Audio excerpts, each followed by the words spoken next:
Começo falando que esse aqui é um projeto de desenvolvimento de roteiro da Lei Paulo Gustavo, com a Secretaria de Cultura de São José do Rio Preto. Eu propus a escrever 2 roteiros e 2 argumentos. E esse aqui é um compartilhamento desse processo, dessa escrita, desse processo criativo, apresentar um pouquinho de como foi, tá?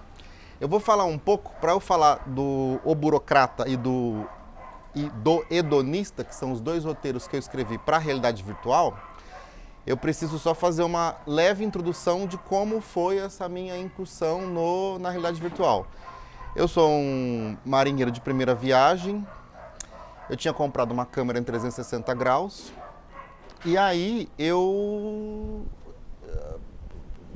sempre quis muito trabalhar com isso, investigar essa linguagem, como que eu consigo fazer um filme. Será que eu consigo fazer um filme ali para dentro daquele óculos? E será que isso é possível também? Porque de todo o conteúdo que eu vi de óculos, a maioria desses conteúdos, eles são mesmo para você ter umas sensações mais fortes, como montanha-russa, filmes de terror, curtas que te pregam medo. Então é uma coisa sensorial forte, sempre explorando essas radicalidades. E como seria um filme, por exemplo, experimental, um drama ou alguma coisa que não necessariamente fosse para esse lugar? Como eu poderia explorar outros mecanismos de atenção em 360 graus? Aí eu senti, ao mesmo tempo que eu tinha esse desejo, mas eu senti também uma crise interna com a minha vida, com a vida de artista, e aí eu quis muito me isolar, ter a oportunidade de me isolar. Eu achei um lugar em Ibiúna e fui para lá. Quando eu fui passar lá 4 dias, eu escrevi um roteiro parcial, com um começo, um meio e um quase fim, olhando nas fotos das locações o que eu ia enxergar, o que eu ia encontrar nesse lugar, e fui. Chegando lá, eu terminei esse roteiro, mas todos os pensamentos que me vieram naquele lugar foi a base do que hoje eu chamo de O Carteiro, que é um curtinha que captei aquelas imagens, né, e se transformou, que foi um projeto, além de experimental, totalmente independente. Não aprovei nenhum projeto para fazer isso. Eu não sabia se ele ia chamar O Carteiro, eu não sabia como ele ia chamar, eu não sabia absolutamente nada. Na verdade, tinha até um nome, que é alguma coisa do agora, o Viajante do Agora, uma coisa assim. Quando eu chego em Rio Preto de novo, eu começo a entender como edita um filme em 360 graus, porque eu também não sabia. Tinha feito alguns testes, né? Mas agora eu já tinha necessidades reais, e aí é onde você consegue aprender coisas. Então, no Carteiro tem algumas coisas assim, a ideia de você mascarar, né? Eu queria fazer um duplo que fosse eu mesmo. Tem umas coincidências que são muito interessantes, que são... O set de um ambiente em 360, ele tem que estar vazio. Não pode ter ninguém olhando, tem que ter todo mundo que está escondido. Então, sabendo disso, eu falei assim, eu vou gravar. Né? O diretor de fotografia sou eu, o roteirista sou eu, o ator também sou eu, e assim foi. Então, no processo de edição, eu esqueci um monte de equipamento no banheiro, na hora que eu fiz uma cena escovando os dentes. E aí eu olhei para aquela privada e falei assim, pô, eu consigo recortar essa privada. Então eu arranquei a privada daquele lugar e coloquei a privada da minha casa. Tirei foto em perspectiva. Então tudo isso foi aprendizado, de ver como é que eu me viro nesse negócio aqui, né? Não é a melhor das tecnologias, não é um trabalho de modelagem, de 3D, que são as coisas mais incríveis do universo de realidade virtual, que é o que o Vinícius faz, mas ao mesmo tempo também ocupa um outro lugar, um lugar de um experimental, um lugar de uma ideia na cabeça, e assim sucessivamente. Então eu gostei bastante, e quando saiu o edital, os editais da Paulo Gustavo em Rio Preto, eu olhei para o desenvolvimento de roteiro e me perguntei, será que eu quero escrever alguma coisa dentro do audiovisual? E aí tudo que me veio na cabeça era algo voltado exclusivamente ao óculos, à realidade virtual. E como o Carteiro tinha deixado uma margem dessa personagem que é um ex-burocrata, eu falei, poxa, não é para onde eu vou, né? É para onde ele vem. Então eu pensei, vou fazer um primeiro curta que é para falar desse ex-burocrata aí, mas quando ele era burocrata. Então daí veio O Burocrata. É um desde o começo, eu gosto muito desse caráter de experimentação, sempre, né? Faz 20 anos que eu faço isso. Eu experimento coisas e quando eu acho que eu acerto alguma coisa, eu vou experimentar uma outra coisa. É o que me move, o que me toca. E eu queria, já que é essa a ideia de fazer de fazer 3 curtas, eu queria que eles tivessem 3 estéticas totalmente diferentes. Então eu já tinha um com as suas características, né? Uma estética de uma personagem que vive sozinha, mas que tem uma certa sombra ali, que dialoga com ela, e um som também de uma narrativa que também fica no seu ouvido enquanto você assiste. Então, basicamente, eu falei, tá, preciso de uma outra proposta para o burocrata. Então, eu acho que a gente pode fazer uma rápida leitura do argumento do burocrata, que é rapidinho. Tá, é isso aqui. A primeira cena mostra a personagem central, Daniel, entrando no grande prédio corporativo onde trabalha. Usando fones de ouvido intra-auriculares, conversa com Carolina, sua inteligência artificial pessoal. Ela deseja bom dia e diz quantos passos faltam para começar o expediente. Em uma sala minúscula, contendo apenas um tapete e uma almofada, Daniel coloca os óculos virtuais e se transporta para uma outra dimensão. Nesse ambiente virtual, é revelado, na terceira cena, o seu trabalho como controlador de avatares da vida real. Em diálogo com Carolina, ele altera o curso de Fernando, colocando fim à sua vida após relatar estatísticas sobre a falta de produtividade do jovem. Na cena 4, Daniel está no mercado, passando pela prateleira de bebidas quando vê um envelope colocado entre as garrafas. Ele pega, abre, lê a frase. A história se repete. A primeira vez como tragédia e a segunda como farsa. Karl Marx. Amassa o papel e joga no chão.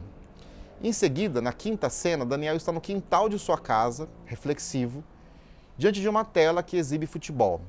Ele interrompe a transmissão do jogo perguntando a Carolina quem é Karl Marx. A IA transmite o vídeo de um professor explicando sobre o filósofo. Daniel solicita um modo imersivo e é transportado para dentro do vídeo. Corte para a cena 6. Daniel está dormindo no sofá, em uma sala aos moldes de sua casa, porém, no meio de uma rua sem saída. Carolina o acorda diversas vezes, solicitando tarefas como desligar a TV, apagar a luz, pagar flexões, etc. Em seu escritório corporativo, a próxima cena mostra a personagem de óculos virtual conversando com a IA sobre o sonho.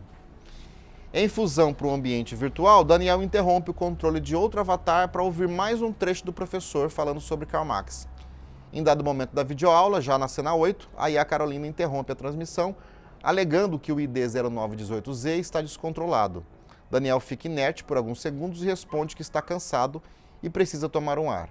A nona e última cena exibe uma sequência de imagens de Daniel tomando ar, colocando roupas em uma mochila, saindo de casa e dirigindo um carro na rodovia.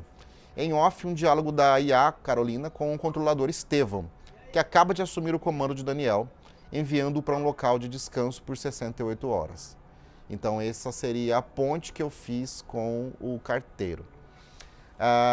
Nesse processo de escrita, eu estou agora contando com vocês. Muito obrigado novamente pela presença de estarem aqui nesse compartilhamento. Porque eu acho que sempre é muito legal a troca que você tem, principalmente antes de você fazer. Eu gosto muito de ter essa possibilidade, então obrigado por isso. Eu contei também com um provocador nós fizemos 3 encontros, que é o Bruno Lotelli, que vive entre Sorocaba e São Paulo. Ele também é um roteirista, produtor de realidade virtual. Tem muito mais experiência, então foi muito legal as conversas com ele, o bate-papo. Ele acompanhou a escrita desses 2 roteiros, desses 2 argumentos. Então foi um processo muito legal. E se tinha uma coisa que eu pensei quando eu começo a pensar no burocrata, existencialmente falando e conceitualmente falando, foi uma relação de um grande amigo, que é o Diógenes Sgarbi, que em muitas conversas com ele, o Diógenes, ele é comunista e detém muito conhecimento sobre toda a filosofia de Karl Marx, sobre todo o conceito comunista e de muitas vertentes desse pensamento. E quando ele me fala assim, há muitos anos, mas há muitos anos, talvez uns 15 anos, a única coisa que dignifica o humano é o trabalho. A única razão da existência humana é o trabalho. Nenhuma outra coisa dignifica o ser humano. E aí eu tardei para entender isso porque, evidentemente, que o Marx não estava falando sobre o trabalho capitalista. Ele estava falando da nossa natureza de ter uma horta, de produzir alguma coisa, de seja lá qualquer coisa que você faça para você ou para os seus próximos ou para a sua família ou de alguma forma assim. Isso foi muito tocante, porque a hora que você para pensar na vida, pelo menos na minha vida, eu estou sempre produzindo algo. Então, quando eu pensei nas premissas iniciais do Burocrata, eu queria trocar uma ideia com o Diógenes. Então, o primeiro bate-papo desse processo de escrita foi convidá-lo também para... Essa conversa também está no YouTube, de a gente fazer um bate-papo em 360 graus, onde ele fala sobre o trabalho segundo Karl Marx. E essa seria, para mim, a base dessa personagem que aqui, por enquanto, chama Daniel, que é a mesma personagem do carteiro, ou o mesmo ator, por enquanto também. Então eu começo a escrever isso tudo com base no que ele fala e resolvi inserir cenas realmente com eles. Então quando eu tenho aqui um professor, realmente é o Di falando sobre o pensamento do Karl e tal, e criei uma distopia não tão distante assim, mas de um mundo futurístico ali que ele pudesse estar num lugar trabalhando, as pessoas são sozinhas e tal, né? E o que eu queria um pouco nesse roteiro era de uma variedade de planos. Então, eu coloquei algumas regrinhas assim que para mim eram muito simples também. Se o carteiro, ele basicamente é uma locação única, né? Quase 11 minutos, eu não tenho 1 minuto de outras locações, é na mesma locação. Eu queria que esse tivesse várias locações. Vamos para o roteiro.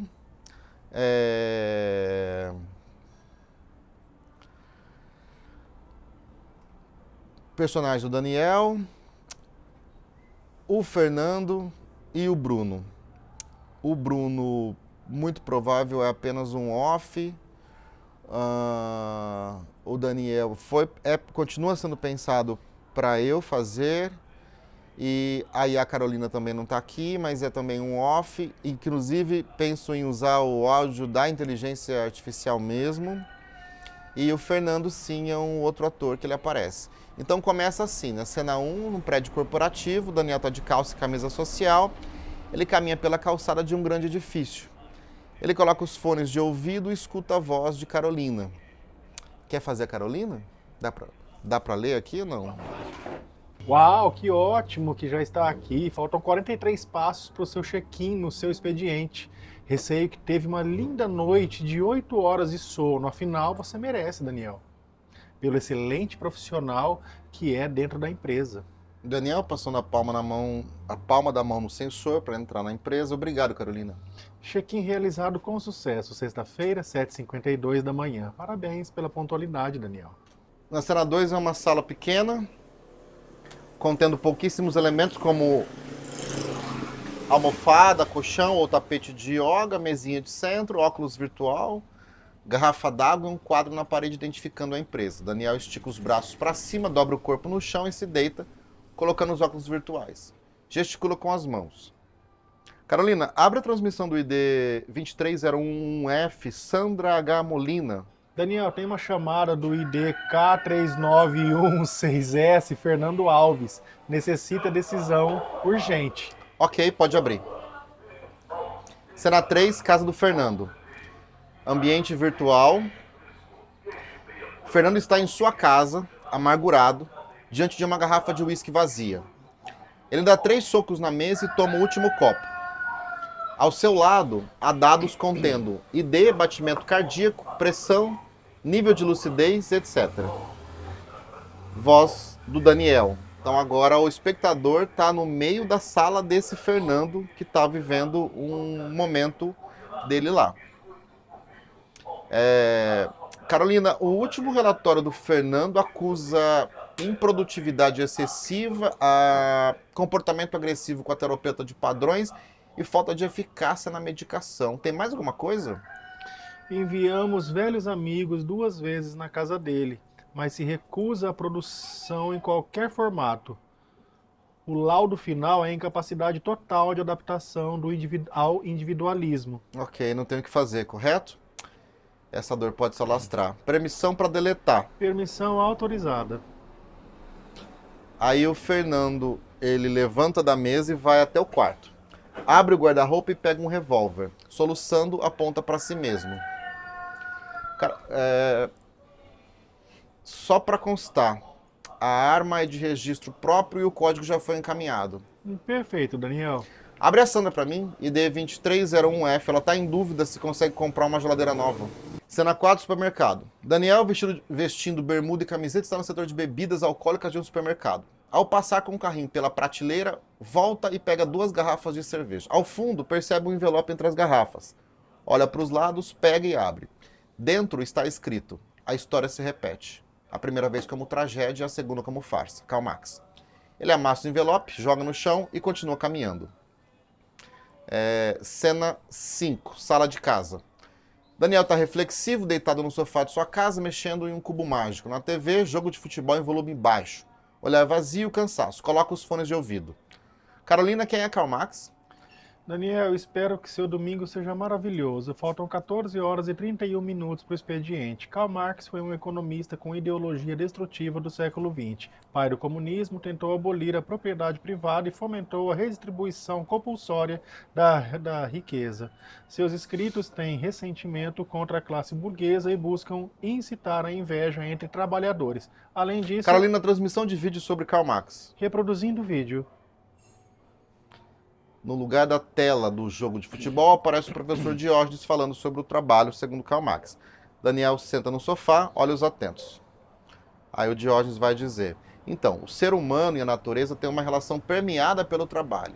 O que é o trabalho, então, para o humano? O trabalho para o humano é essa ação humana, que transforma a natureza para atender essas necessidades humanas. Então, lá nos primórdios da vida, uma caça, uma pesca que acontecia por conta da necessidade de se alimentar, é chamada de trabalho. Então o trabalho é muito mais do que emprego, por exemplo, que é o emprego, o salário, é uma forma do trabalho nos dias contemporâneos. Ativar modo imersivo. Daniel aparece dentro do vídeo junto com outras pessoas, ainda com o professor Diógenes.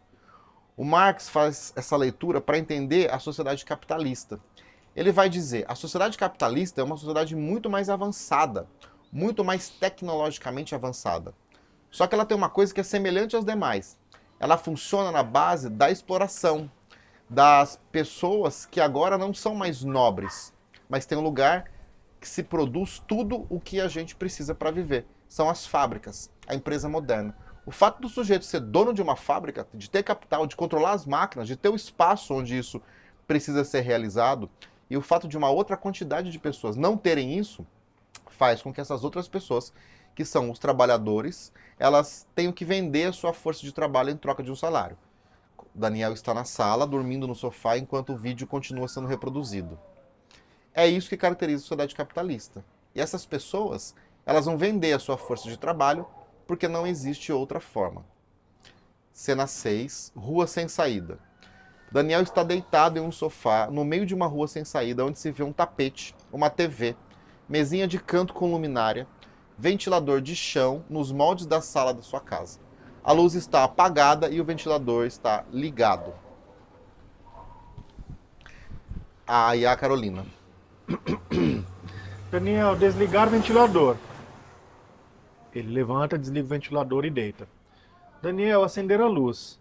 Levanta, acende a luz da sala e deita. Daniel, ligar a TV. Mas que inferno! Levanta, procura o controle, liga a TV e deita. Daniel, pagar 10 flexões. Filha da puta! Filha da puta! Começa a fazer...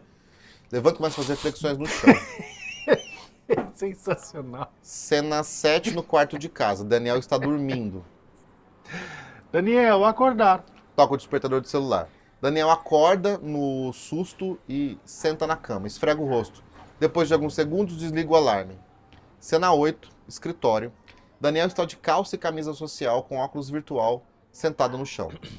Eu tive um sonho estranho essa noite. Você me dava ordens. Isso não é possível. Sou programada para cumprir ordens. Os sonhos são uma parte complexa e multifacetada da experiência humana, envolvendo uma mistura de aspectos psicológicos, neurológicos e culturais. Gostaria de abrir o ID 4487F? Não, abra a transmissão do professor Diógenes. Daniel, esse desvio pode trazer consequências negativas para o seu raciocínio. Daniel, respira, reflete por alguns segundos. Coloca o cenário de um pasto. Cena 9. Ambiente virtual. Daniel está de calça e camisa social sentado no chão de um pasto. Daniel, reproduzir transmissão do professor Diógenes. Diógenes em vídeo. O Marx percebe então e se pergunta, por que o sujeito não se revolta? Por que o sujeito então não percebe na sua maioria, no seu dia a dia, que ele está sendo explorado? E aí vem a ideia de sujeito alienado. O trabalhador, a trabalhadora são seres humanos alienados. O que é alienado? Há uma tradição da filosofia alemã. Isso vem do Hegel, que é um filósofo que viveu décadas antes do Marx e tal. O sujeito alienado é o sujeito cindido da sua riqueza. Tanto é que quando a gente compra um carro, lá no documento está dizendo que ele está alienado ao banco, quer dizer que ele não é seu, ele é do banco. Só será seu no final do pagamento. O sujeito alienado é que ele é separado daquilo que é mais humano no humano, que é o seu trabalho.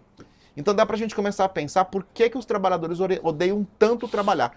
Por que eles são tristes num domingo à tarde? Porque na sexta-feira você vê muitas coisas nas redes sociais dizendo uhul, sextou. E no domingo à noite é o momento que mais se tem suicídio, geralmente no mundo. Interromper transmissão. Carolina, eu vou precisar sair. Cena 10, sequência de cenas. Enquanto o controlador Bruno conversa com Carolina, é exibido uma sequência de cenas mostrando Daniel dentro de camisa social e dirigindo dentro do carro, trocando de roupa. São várias cenas, né? Trocando de roupa, aí camiseta vermelha e camisão verde desbotado, que é a mesma que ele estava lá no carteiro. No quarto de sua casa, colocando a mochila no carro e fechando o porta-malas, na garagem e dirigindo dentro do carro na rodovia. Então, assim, é uma sequência de 4 ou 5 planos e essa voz off dessas duas pessoas. A Carolina com o controlador Bruno.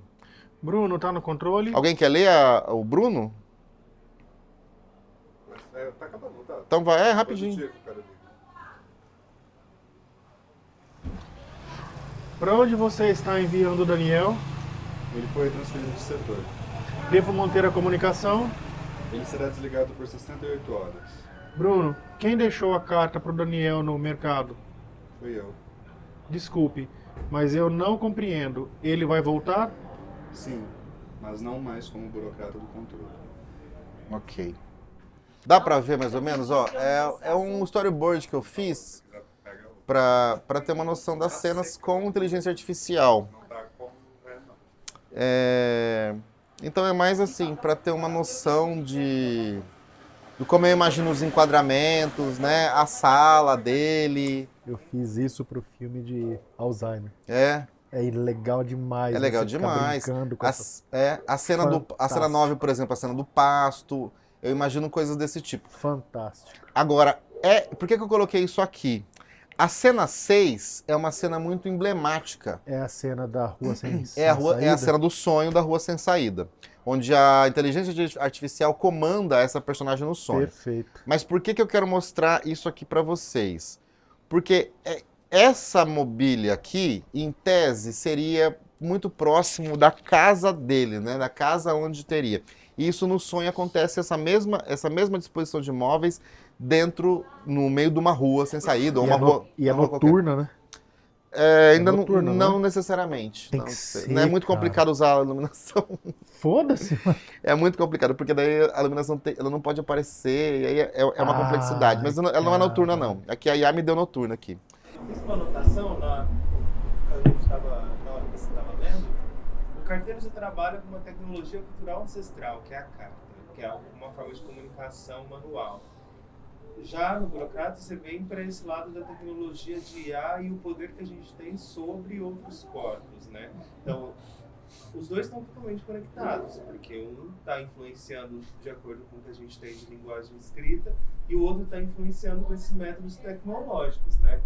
Aí eu coloquei duas coisas que eu estava com dúvida, mas aí agora no storyboard já consegui entender, que era a criação desse mundo externo do IA Se seria... Aí eu percebi que vai ser visto, tipo, não pelo olho de primeira pessoa desse mundo externo, e sim visto de fora, né? Então, e aí, como seria esse modo imersivo, né? Sendo representado dentro já de uma filmagem que é imersiva, o que seria o imersivo do imersivo, né? Isso que me deixou um pouquinho, assim, pensativo. Em alguns momentos eu também tenho essa visão, como se eu estivesse vendo através dos olhos do personagem. Aham. Aí depois eu comecei a fazer um esforço de falar assim, não, eu tô sentado do lado dele, Observando vendo a cena ele acontecer. fazendo, é. De qualquer forma, você vai estar na cena, né? Sim, É que a claro. primeira Ativar o modo forma que a imersivo. gente lendo vem é que a gente é essa pessoa, entendeu? Não é Aham. isso que você tá falando? Eu tive essa sensação. Parece que é... De que eu iria viajar dentro a chave do tá como mais se ou fosse. menos aí. Aham. E aí essa coisa que é importante falar, como a gente está falando de linguagem, que assim, eu já estou tentando ir para um segundo passo. Eu gosto da experiência do óculos e eu quero produzir esse curto da melhor forma possível, seja ele como for ficar para além do roteiro, é evidente. Mas eu não penso nele sozinho. Ele não é muito fundamental para mim sozinho. Então, assim como o carteiro, nas exibições, o ideal desse curto, desse trabalho, é que nós tenhamos essa mobília aqui para o espectador. Sim. E essa aqui é uma mobília de instalação de acessibilidade, onde todas as pessoas que quiserem participar, elas vão colocar uma venda nos olhos e escanear um QR Code, a gente vai fornecer um fone de ouvido, e elas vão serem guiadas, sem enxergar absolutamente nada, por esse espaço da mobília. Assim como a cena que fala Kaiá, que pede pro Daniel fazer as coisas. Aqui também, só que vai ter um contexto todo com a obra. De forma que, para quem não consegue ver o óculos virtual, a gente não tem o que fazer. Não há, né? Então eu tentei criar esse outro lugar e que para mim já faz parte desse caráter Sensorial, instalativo, né? Aham. de tudo isso. Então assim, é como se o óculos virtual viesse acompanhado disso. Assim como no carteiro. Claro que é legal apresentar o curta, mas eu também acho muito legal você tirar o óculos e ver aquela personagem que estava lá Claro. o tempo todo Uhum. e tá ali na sua frente escrevendo cartas e você pode ir lá interagir com ela, conversar com ela, escrever coisas, né? Você traz geralmente essa questão da imersão mesmo, né? A pessoa descobriu então a pessoa escrevendo carta. Tá, mas eu vou assistir primeiro. É ele, entendeu? Sim. É interessante. E aí, assim, eu coloquei, né, que quem atua, né? Se é ele sobre um todo ou o todo sobre ele, né? Porque pra mim, até certo momento, eu sinto que ele atua sobre um todo, de repente ele começa a virar um peão ali dentro, né, da história. E aí no desencadear ali pelo carteiro, eu vi uma vez, né? Mas então alguns dados pode ser que eu não tenha com exatidão. Eu comecei a perceber que nem você fala do trabalho como força motriz. E aí, tipo, nas duas situações o trabalho ele vem muito forte. Só que quase que o carteiro todo, ele tá sendo feito no período da folga, que é essas 6 horas dele, né? Dá essa sensação dessas 68 horas. dessas 68 horas. Isso. Então, tipo, me gerou um aspecto assim, se esse é o mesmo personagem que está no carteiro, e ele estava até a certo momento tão conectado com toda essa influência, o que foi o principal que fez ele romper isso? Foi essa descoberta do entendimento do trabalho, ou ele se viu ali fugindo dessa roda de hamster de precisar suprir a expectativa, né, do trabalhador como ofício? Será que ele consegue romper essa roda de samsara, ou ele está como espectador do mesmo? Porque pelo texto, na hora que entra essa questão, tipo, ele tá dando as cartas, de repente ele vira um peão, É fantástico. e aí... Você flagrou sim. 100%. Mas aí eu É isso. faço a conexão com o carteiro, que é o pós, entendeu? Eu acho que ali você já conseguiu jogar alguns ganchos tecnológicos, eu vi os cubos vermelhos, alguma coisa, então já leva para um âmbito um pouco mais... não é só o que a gente já tem hoje em dia. Existe ali um holograma, uma coisa no mundo real que está sendo influenciado. E eu fiquei curioso para entender o porquê do rompimento, assim, se é nesse âmbito ou não, ou se simplesmente ele só quis romper, entendeu? Que também tá tudo bem sobre, né? Mas é interessante, porque talvez, como você escreveu 3 roteiros, né? Talvez nesse terceiro a gente já tenha já mais resoluções em cima disso. Sim. Então, foi as coisas que eu fui anotando aqui pra questionar e tal. Coisas ou não? Não, eu acho que tem essa brisa do peão e é legal da minha brisa de ficar pensando, porque eu acho, a coisa que eu acho mais legal disso é que me vem uma, não sei como que é teu processo, acho que ele é bem fluido, assim, não sei se você pensaram em fazer esses dois quando foi fazer o roteiro, né? Acho que não, né? Não. Mas estruturar como se fosse um universo, isso é muito legal, assim, tipo, que regras que tem esse universo, porque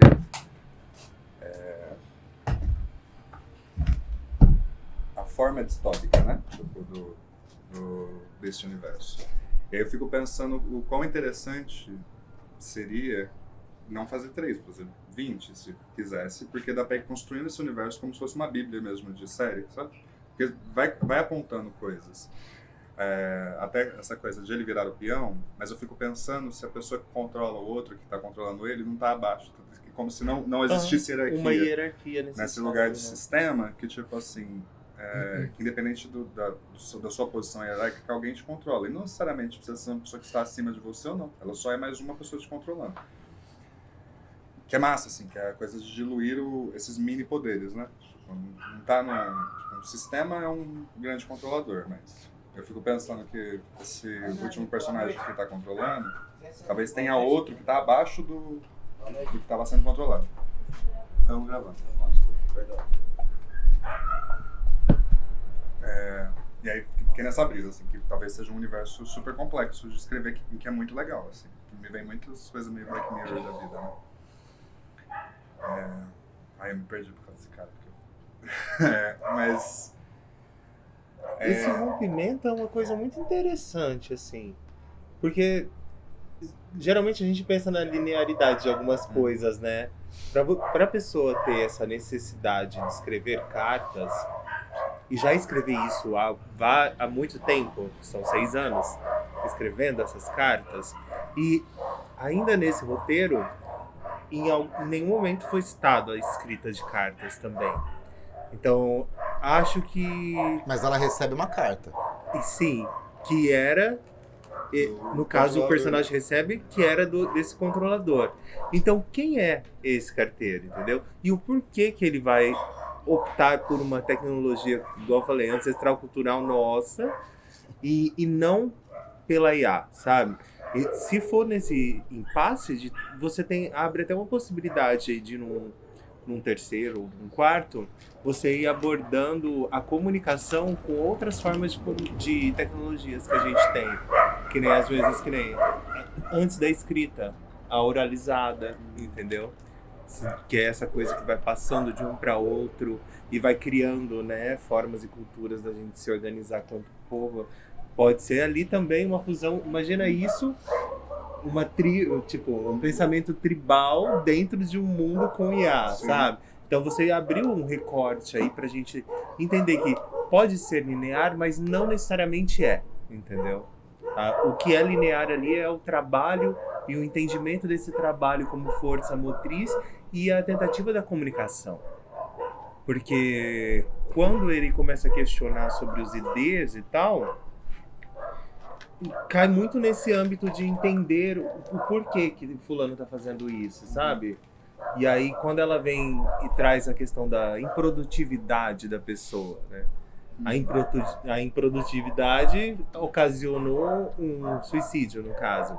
Então, isso está muito forte. O trabalho, para mim, ficou muito em cima disso. E como ele se desenrola, mas parece que ele pegou um período sabático ali, das 68 horas no carteiro, sabe? E o porquê dessa necessidade? Porque ele foi rompido, sabe? Tô começando a entender esse personagem trafegando por outras camadas, sabe? Da obra, assim. Acho interessante. É isso, né? E eu nem fumo, hein? Cara, eu sou um cara que produz o cinema clássico, né? Eu gosto muito do cinema clássico. E quando eu li o argumento e o roteiro desta obra específica, eu vou pro cinema clássico. Mas aí é... Então, pra mim, tá redondo. Literalmente, né? Porque você quer fazer em 360. Então, eu acho que o clássico, nesse caso, funciona pra caramba. Eu vi o filme conforme eu fui lendo o argumento. Aliás, o argumento tá muito bem escrito, bicho. Que bom. Pra mim, olha só, hein? Eu gostei mais do argumento do que ler o roteiro em si. É claro, se a gente for pro set, é o roteiro que a gente vai levar. Mas o argumento tá muito bem escrito. Você pegou legal a maneira de linkar uma cena a outra, mencionando elas no próprio texto. Então isso é muito importante para mim, porque eu não tenho desejo de escrever para edital para cinema. Então o primeiro argumento que eu fiz, porque eu me propus a falar, como é que faz argumento, meu Deus? Então parabéns. Ficou um argumento muito fluido, beleza? Do começo ao fim.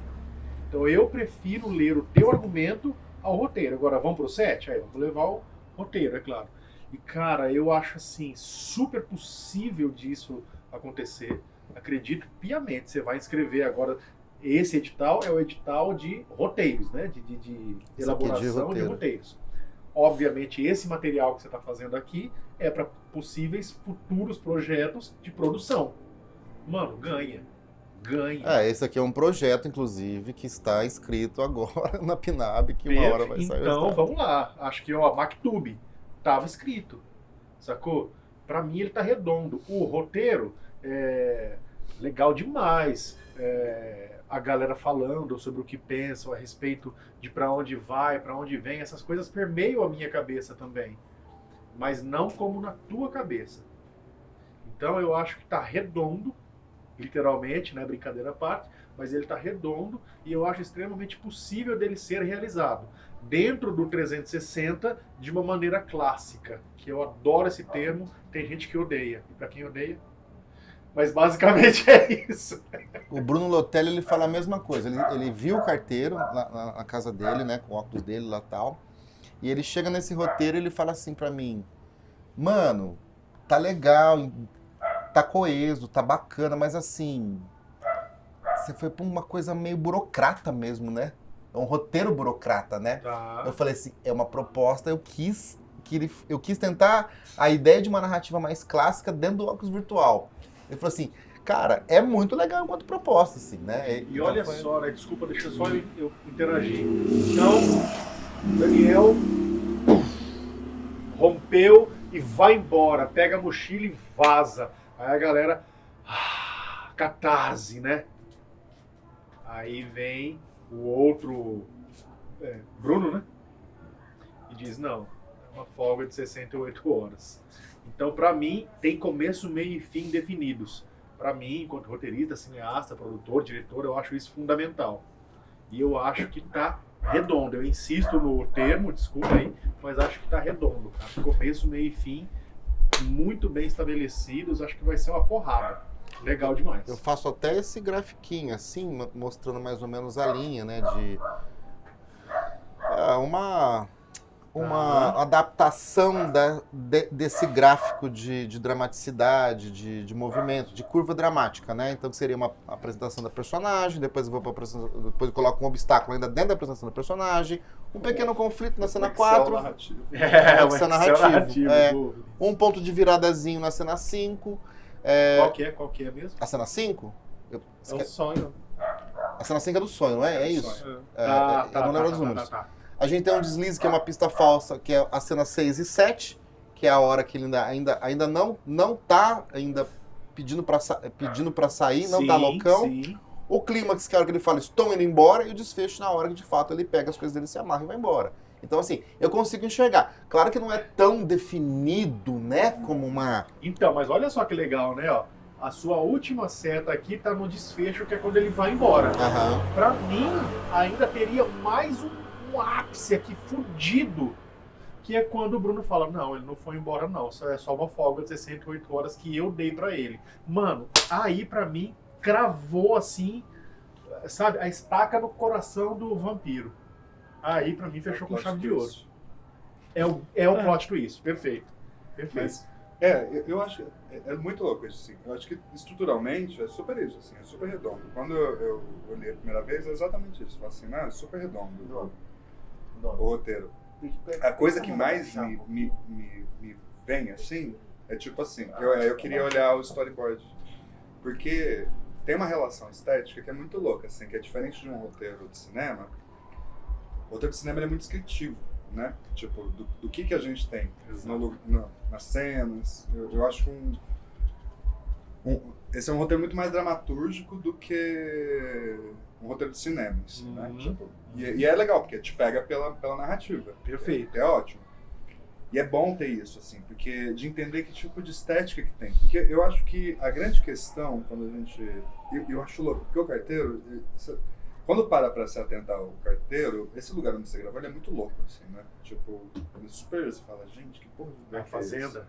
Que é Sim. o domo, né? Ah, Cara, não, o carteiro não.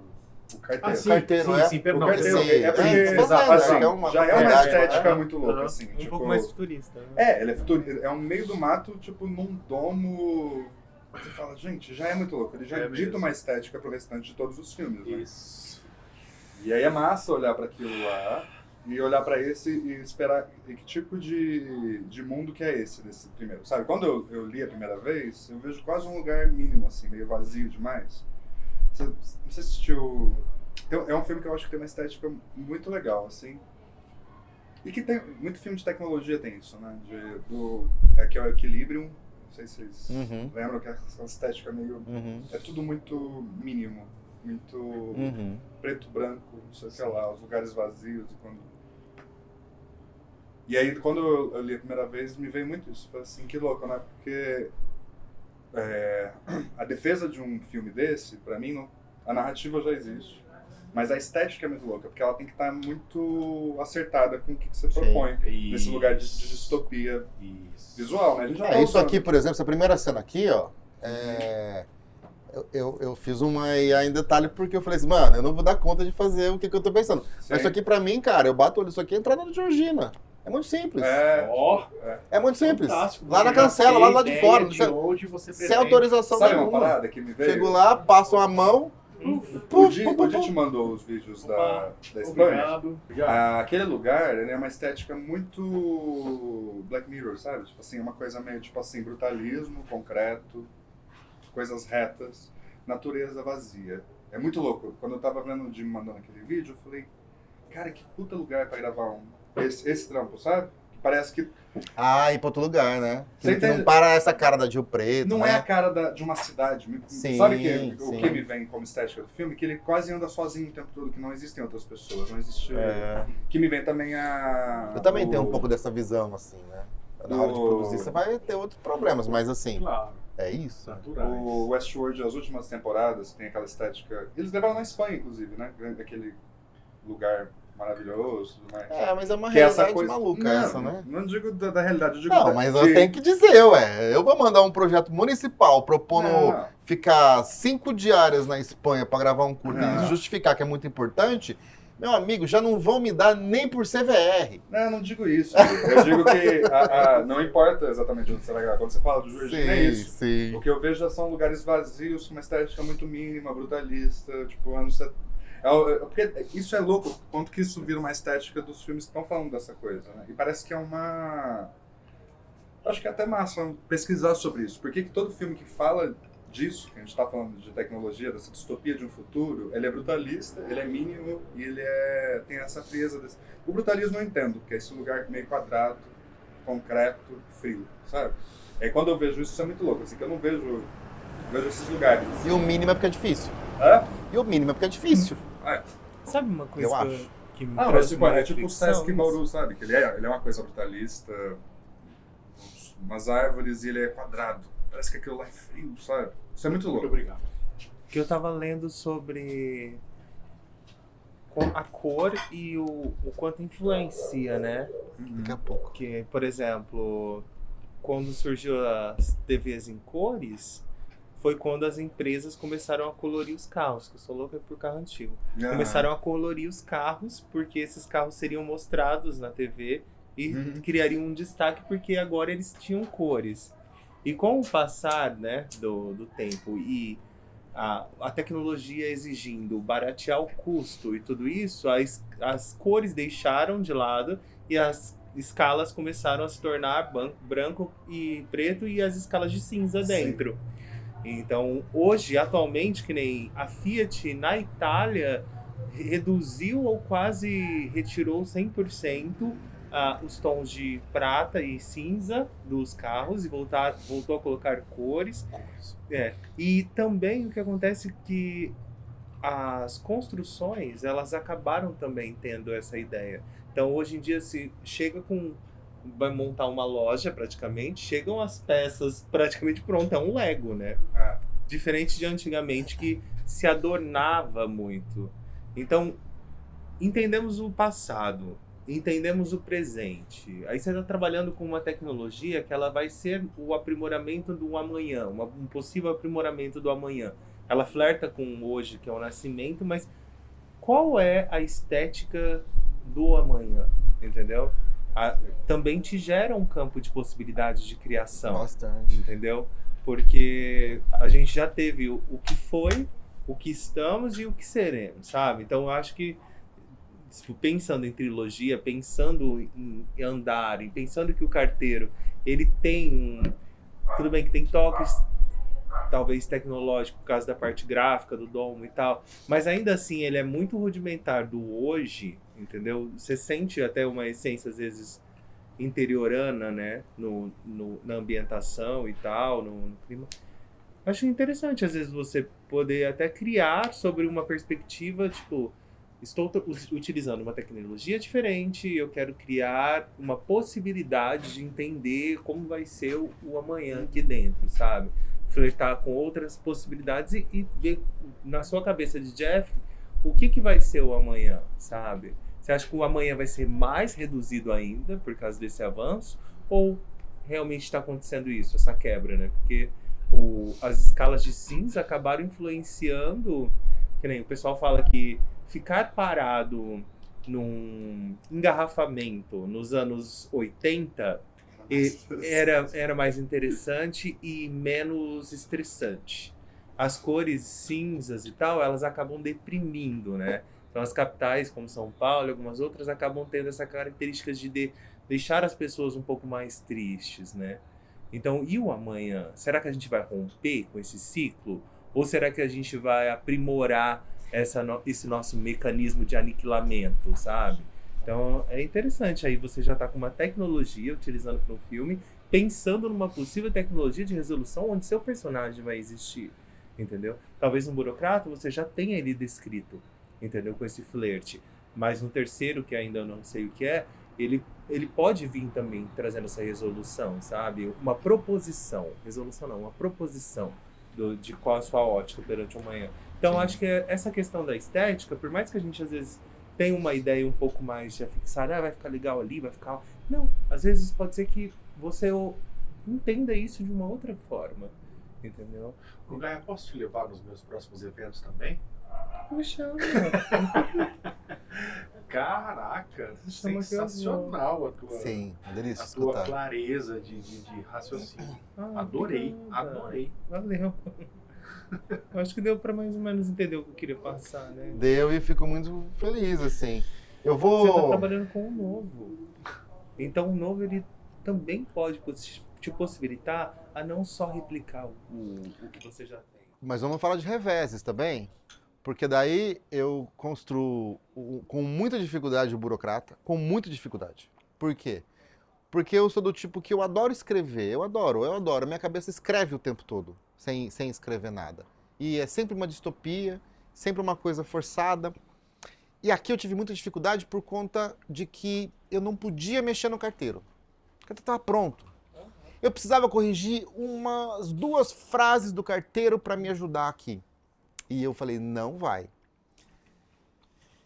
Ai, que inferno. Então, eu tive muita dificuldade de escrever alguma coisa com fim. Isso para mim foi um fim do mundo, assim. Tipo assim, meu Deus, já tem fim. Cara, então pra que eu propus? Eu não sirvo, não presta pra nada. Foi um inferno, entendeu? Aí eu falei, bom, eu vou fazer do jeito que eu achar que vai e depois eu tento resolver lá no outro. Eu joguei o problema lá pra frente, pro 3.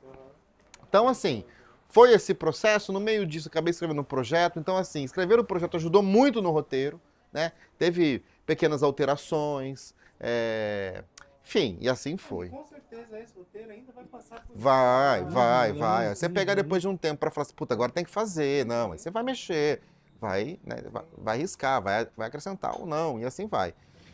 Quando eu chego na ideia do hedonista, tudo tem, claro, evidentemente, uma relação poética com a minha vida. Eu não vou nem chamar ficcional, mas também não vou falar mas que poética é melhor, assim, né? A questão do ex-burocrata que trabalhava CLT, não sou.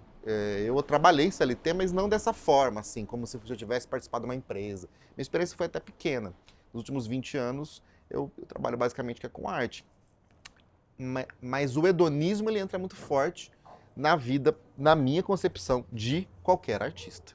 O hedonismo é uma coisa muito forte. Tanto que o artista, você tem liberdade, depende do projeto que essa pessoa, se essa sujeito se amarra.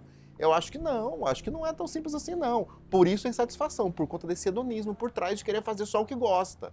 Então aí vem um desespero. Então quando eu penso no hedonismo, eu vou pesquisar bastante a história do hedonismo, né? Os primeiros filósofos hedonistas, as pessoas que escreveram sobre os Epicuro, os vários tipos de hedonismo.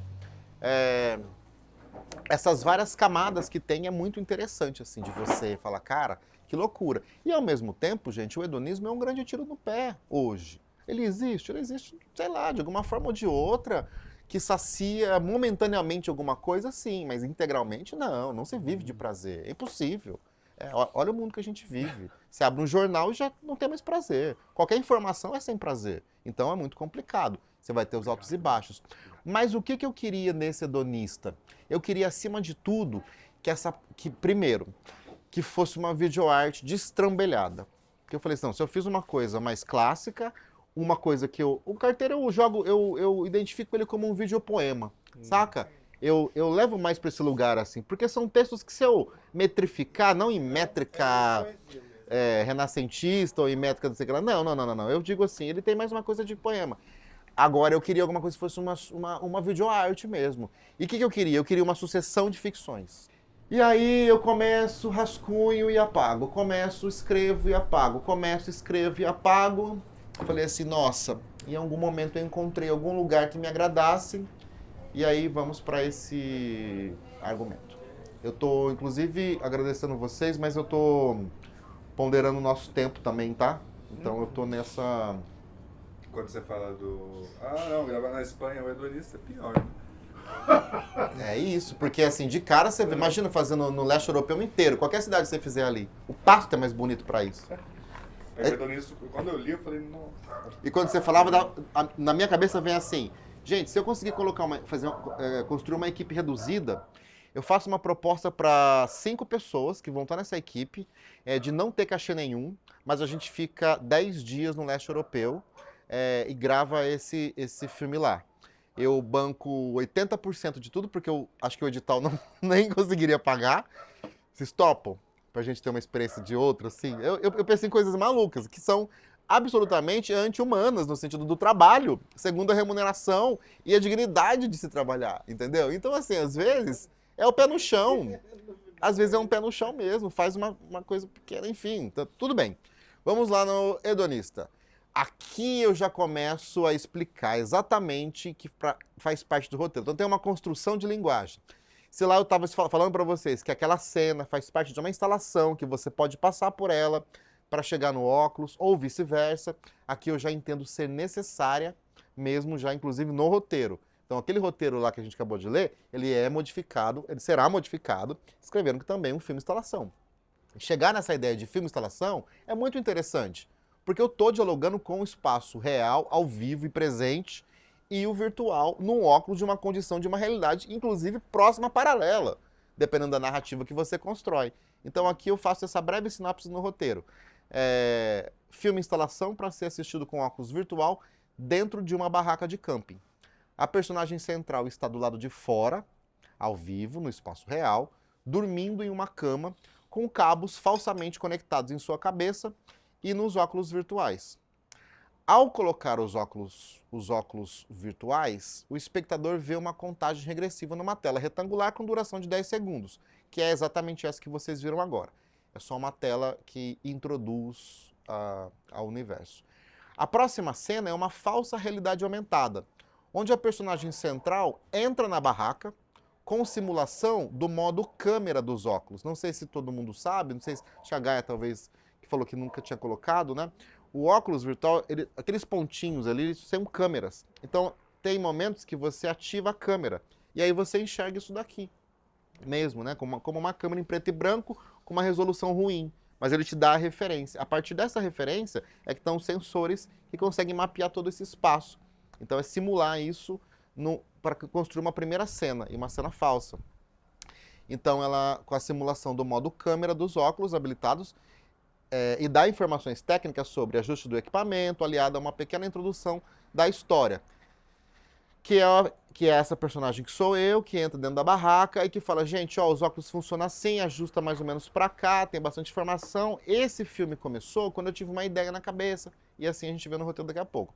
Na cena 3, a personagem está sentada à mesa, diante de um notebook e uma xícara de café, no meio da natureza, próxima a um riacho, com uma barraca de camping ao fundo. Enquanto digita a própria cena em que está, o texto aparece em uma tela virtual ao seu lado.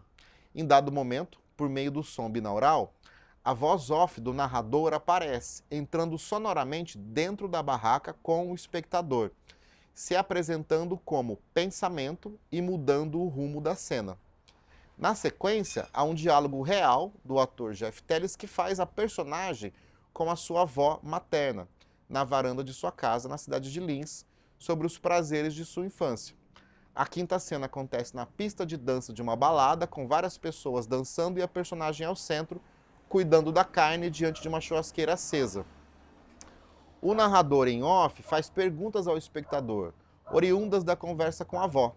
Em seguida, a personagem está andando de bicicleta e patins, enquanto o narrador revela sua ausência de memória, e que vive todos os dias criando novas fantasias. A cena 7 acontece dentro de um porão, com 5 pessoas tocando taças tibetanas e a personagem recebendo massagem na cabeça, enquanto o massagista declama um poema simbólico sobre a imaginação. Ao som das taças da cena anterior, a personagem ganha o céu, na garupa de um parapente, num único momento sem palavras. A cena 9 é uma sequência com 4 locais distintos: praia, centro, vale e interior da barraca de camping, onde o narrador confronta a existência virtual com o espaço e o prazer. Ao fim, em um pasto selvagem com céu azul, o narrador revela que ele e o espectador são alimentos para o entretenimento da personagem, que aparece repentinamente em uma cadeira de rodas, levada pelo massagista e ordenando um último momento antes de se despedir. Então tem uma coisa importante que também, se no Burocrata eu queria uma variedade de locações, aqui pela primeira vez eu tive vontade de experimentar uma variedade de sensações. Então para mim assim, se eu não pular de parapente eu não faço esse filme. Uma dessas coisas, assim, sabe? Eu quero muito colocar o espectador nessa condição de poder estar num mar, num vale, no ar, próximo a uma outra dimensão e no mesmo trabalho. E que isso seja, sim, uma sucessão de ficções. Roteiro, o hedonista. O hedonista, personagens eu, narrador eu, e o massagista, o Cássio Henrique. Eu já li essa parte, eu vou pular, tá? Que é o filme Instalação, falando sobre essa parte da barraca. Então, se eu tenho um óculos, é um óculos e uma cama. Se eu tenho 3 óculos, são 3 óculos dentro de 3 barracas iguais, conectados a essa personagem que está lá fora dormindo. Cena 1, cena de abertura, né? Uma cena de edição, tela retangular, contagem regressiva para o início do filme. A cena 2 é uma câmera falsa, interna. Interior da barraca. Efeito aplicado na edição, simulando a câmera dos óculos habilitada. A personagem entra e conversa diretamente com o espectador. O som tá chegando aí? Você me enxerga bem? Ó, deixa eu te falar umas coisas antes, tá? Se a imagem não estiver focada, você pode ajustar os óculos assim, ó, inclinando um pouco para cima ou para baixo. Esse filme tem imagens em 360 graus, de forma que é importante que gire a cadeira e olhe para todos os lados. Eu escrevo desse jeito porque muitas vezes algumas coisas que eu gosto muito do coloquial. Então ele está sempre cheio de caco, inclusive aqui. Essa história começou quando eu fiz uma única pergunta. O que eu faço na vida? Esquece o dinheiro. O que eu faço exclusivamente para mim e que seja só por mim? Eu estava num local agradável, tomando um café, no meio da natureza e sem contato com ninguém. E é para um lugar parecido como esse que eu gostaria de te levar agora. Então, tem uma sobreposição dessa interior dessa barraca para esse riacho em meio à natureza, onde a personagem está sentada à mesa escrevendo em um notebook com uma xícara de café ao lado. Ao fundo se vê uma barraca de camping. O som da digitação se funde ao ambiente. O texto digitado no notebook aparece em uma tela virtual ao lado. Tela virtual. Essa tela virtual nada mais é do que uma coisa de pós-edição mesmo, de pós-produção mesmo, de você colocar um troço ali e um letter passando como se simulando o que ele está escrevendo. Nesse momento, o público enxerga a personagem pela primeira vez. Ambos estão sozinhos, cada um ao seu universo. A personagem saboreia um café expresso. Num piscar de olhos, o filme do seu passado vem à tona. E ela se lembra vagamente de quando era burocrata, trabalhando às cegas, onde nunca degustou a si mesma. Você se degusta? Ela levanta, numa sobreposição de imagens, ou seja, ela continua escrevendo e o próprio corpo se levanta e caminha em direção à barraca. Pega a cadeira e caminha em direção à barraca. No percurso, a dúvida. Será que eu não era um carteiro que entregava cartas a pessoas desconhecidas? Então, eu cavei aqui uma microamnésia. Um plano 2, próximo à personagem. Som de passos aumentando do lado de fora da barraca. Tela virtual desaparece, mas ela continua escrevendo. Isso aqui é muito importante. Esse momento aqui. O som binaural tem essa capacidade. Então, se você está dentro de uma barraca agora e você tem a referência de que está, a referência e a memória de que está dentro de uma barraca, se eu coloco um som entrando nessa barraca, você vai ficar muito incomodado. Então, essa é uma relação com esse tipo de som. Aí vai entrar essa pessoa com passos, abrir o zíper dessa barraca, entrar na barraca, fechar o zíper e falar esse texto aqui. Ele começa lá fora, né? Eu preciso entrar um minutinho aí dentro, tudo bem? Vou colocar essa cadeira aqui do seu lado e ficar um pouco aqui. Então a pessoa tá vendo um vídeo de uma pessoa dentro de uma barraca e por fora tá esse som que parece externo, todo abafado tentando entrar. Então já é um jogo meio que dessas duas linguagens do som. Eu preciso falar, você não vai me enxergar e eu sei que talvez esse momento seja um pouco confuso, mas ela, a nossa personagem, continua lá, escrevendo e achando que me controla. O pensamento não pode ser controlado. A gente está diante de uma personagem ingênua. Você já deve ter percebido isso. O mundo de ponta cabeça e ela entra aqui para falar que essa história começou quando se perguntou o que ela faz exclusivamente para ela mesma e pede para a gente esquecer o dinheiro? Pois eu vou te pedir outra coisa, porque esse filme não fala disso. Esquece esse começo de poesia barata na beira de um riacho. Uma boa história começa com a realidade, sem poesia. Cena 4, casa da avó, interna.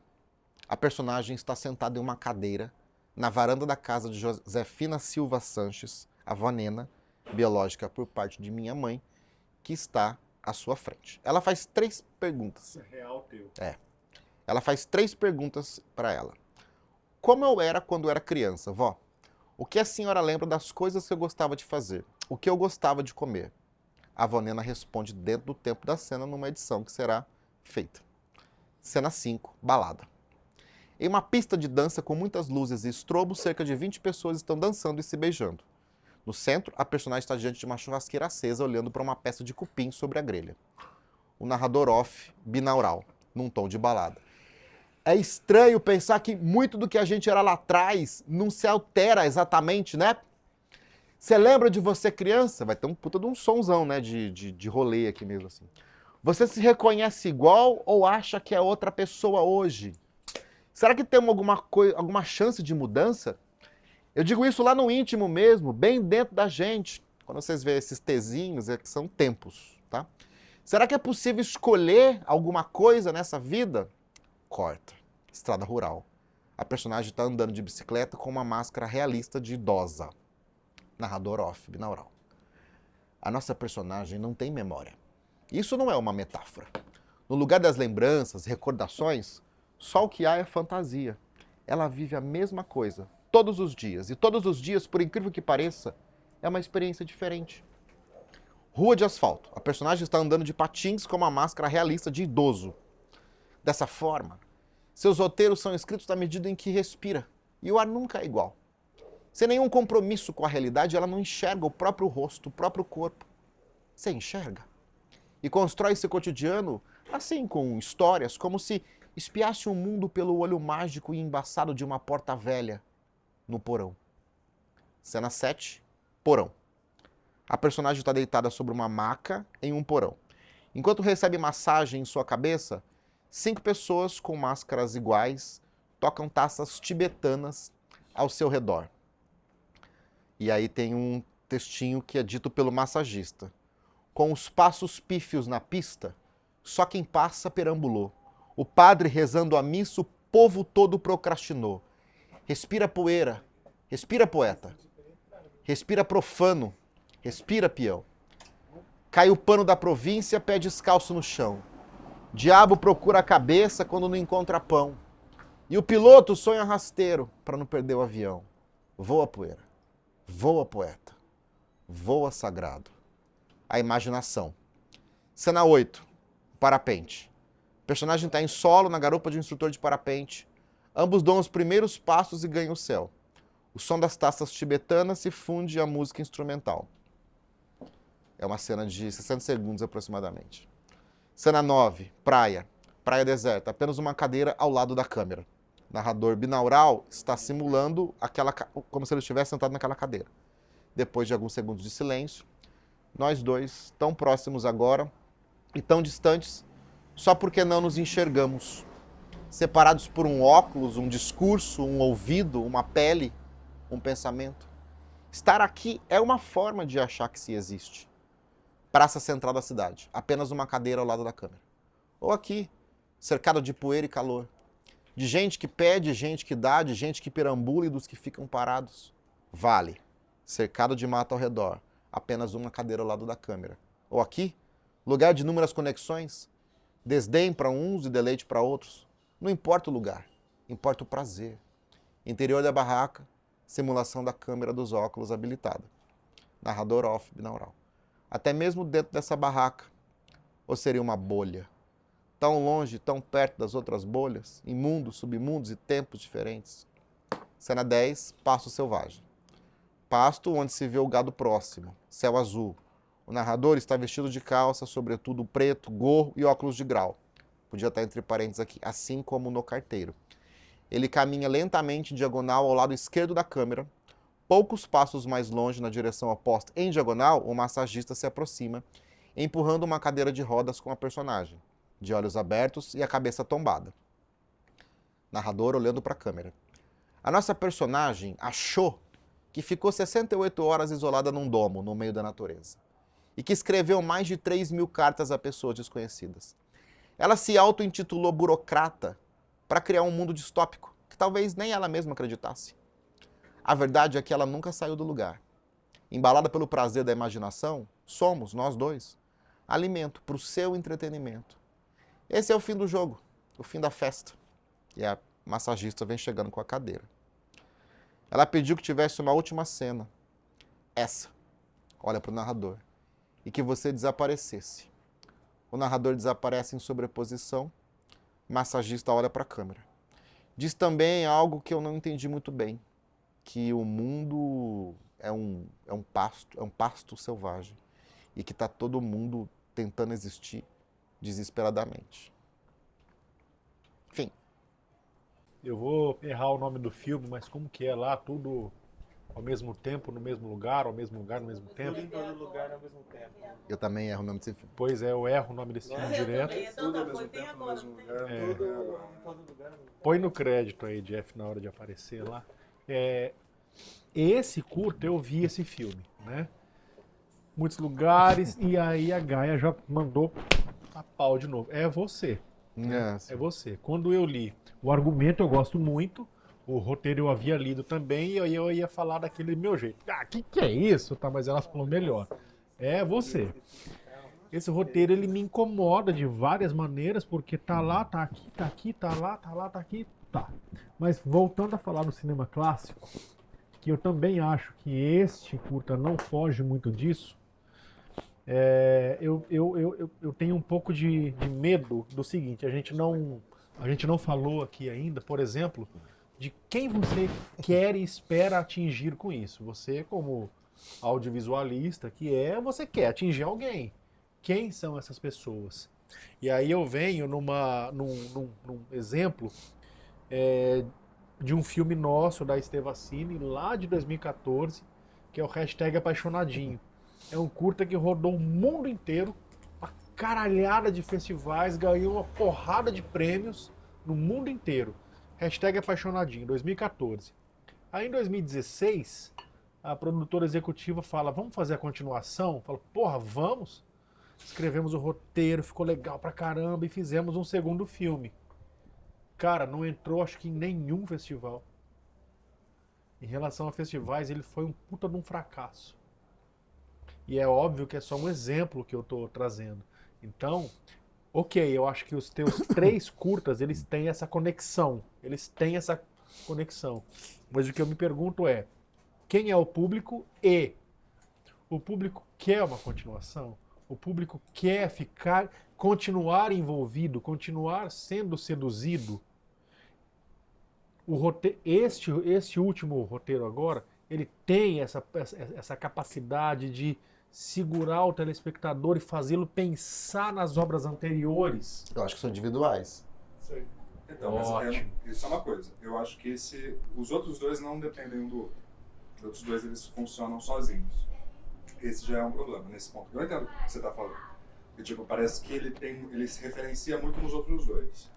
E parece que, assim, para esse filme funcionar muito, eu teria que ter assistido os outros dois. Ancorado lá, né? Boa. Porque esse se ancora muito nos outros dois. O primeiro não se ancora no outro, o carteiro não se ancora de alguém que você fez já antes.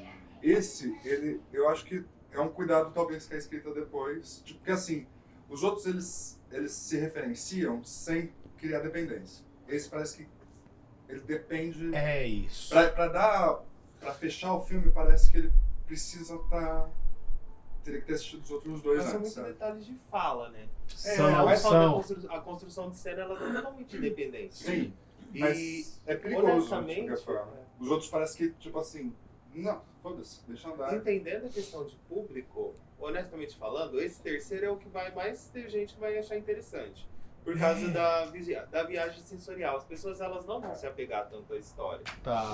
A grande massa não se apega. O lance da praia, do campo, vai querer ver o visual, Tá, sentir o som dos Tem um fogos monte de naturais. brincadeira, dessa coisa mágica. Exato. Então, vai fazer com que as pessoas se deleitem com a possibilidade do VR, entendeu? Então, acho que ele vem muito nesse encontro também, eu sinto assim, como o Jeff querendo experimentar a realidade virtual no audiovisual, tendo essas sensações e tentando trazer essas sensações para as pessoas. Então, o fato desse desfecho ficar correlacionado ao personagem, ela pode ou não existir, porque é uma questão de uma fala, entendeu? São citações em falas. Mas a construção cênica, eu acho que essa proposição de fazer as pessoas terem sensações, se sentirem, tipo, dentro da barraca, enclausurado, com barulho fora, e de repente elas são transportadas para outro espaço e tal. Isso é uma coisa interessante de se propor, de trazer... Isso é muito contrário, assim. Porque os outros dois... Não, legal, entendo o que você tá adoro, falando, adoro. Mas é que, tipo, eu acho que é só um cuidado de olhar para a escrita, de relacionar com outra, mas não ser dependente. Porque dá pra fazer tudo isso que ele tá propondo, que eu acho do caralho, é super interessante, porque quando você vai explicando no meio do caminho, é muito legal. Eu acho que várias coisas que você explicou aqui durante a leitura, é muito legal estar dentro do filme para projeto. Eu não sei como que é seu projeto para isso, assim, mas é muito legal ter um entre parênteses ali para explicar tudo isso que você tá falando tecnicamente, porque isso não é uma coisa que todo mundo vai ter. Mesmo que seja uma pessoa de VR. Falar da avó, falar não sei o que, essas coisas. Não, do binaural, dessa relação do efeito que dá. Explicar o efeito é muito importante, porque mesmo que seja uma pessoa que é assim, vamos supor que seja um avaliador de projeto de VR. Tá lendo mil Às projetos. vezes ele nem sabe como que funciona o binaural. Sim. Não é uma A coisa experiência tão... técnica, ela chama atenção, né? É. Sim. E aí eu acho que, tipo assim, eu acho que só talvez com cuidado, que dá pra fazer exatamente o que você acabou de falar, que é isso. Só que, tipo, cria essa relação, porque esse é pura poesia, eu acho. Esse é o mais poético de todos. Eu quase vejo ele como um deleite, assim. Ele pra mim, ele não existe esse filme, entendeu? Tipo assim, parece que acabou depois do carteiro, ele voltou e se matou. Sabe? Igual o cara que se mata. Isso daqui é só uma... Lembranças. Não, é uma possibilidade do que poderia ter acontecido, sabe? E quando eu menciono lá o Todo Dia no mesmo lugar, né, vocês também tiveram essa correlação ou não? Claro que ninguém precisa ter, mas você teve. Essa coisa de pular no céu, pular pra cá do caralho, pular, não sei o que lá. Sim, Você teve, Gaia, esse filme aqui do multiverso, né? Isso aqui é quase que um multiverso. Né? Mas cria um multiverso, mas eu acho interessante também a gente olhar pro criador do filme também como o artista ali e os seus anseios perante as experimentações. Certo. Entendeu? Porque você está trabalhando com várias instalações. A experimentação, ela faz parte disso. Então, às vezes, foge, não necessariamente o texto nesse filme, ele seja tão importante quanto as experiências sensoriais. Eu concordo com você. E acho legal você explorar isso, porque nos outros dois você já está explorando uma parte de roteiro mais densa. Então é legal você ir, porque nem que eu acho que dá pra fazer junto, sabe? Tipo, dá pra brincar com as duas. Tipo assim, referencia, mas não cria dependência, sabe? Pra e se eu posso...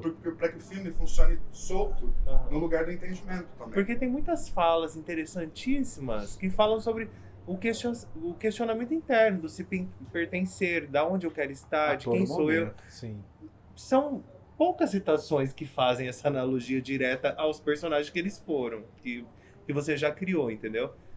E acho que isso pode ser até adaptado, caso você resolva ir para esse campo experimental, onde essa obra ela também se torne uma obra onde o espectador ele não precisa ter assistido os outros dois para se sentir confortável. Perfeito. Entendeu? E se eu posso pegar o gancho, me ajudem. É Fragmentado, o Glass, o Vidro e o... O primeiro. Corpo Fechado. Corpo Fechado. Corpo Fechado, Fragmentado e o Vidro. Dá para assistir individualmente? Na minha vã opinião, dá. São 3 filmes maravilhosos. Mas quando você assiste a trilogia, é como se a mente explodisse. Aqui eu não acho que seja diferente. Acho que eu queria chegar nisso. Acho que a trilogia tua fecha muito bem. Muito bem. Mas o meu único questionamento assim é, pra quem? E aí eu queria realmente ouvir de você. Pra quem você faz? Pra quem você quer fazer? O público, você acredita que vai ter aderência? É isso. Queria ouvir de você.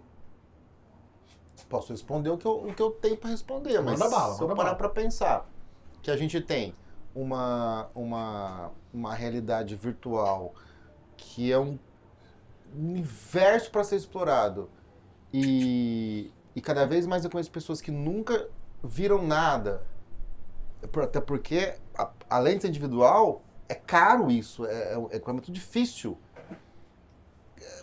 Eu não faço a menor ideia.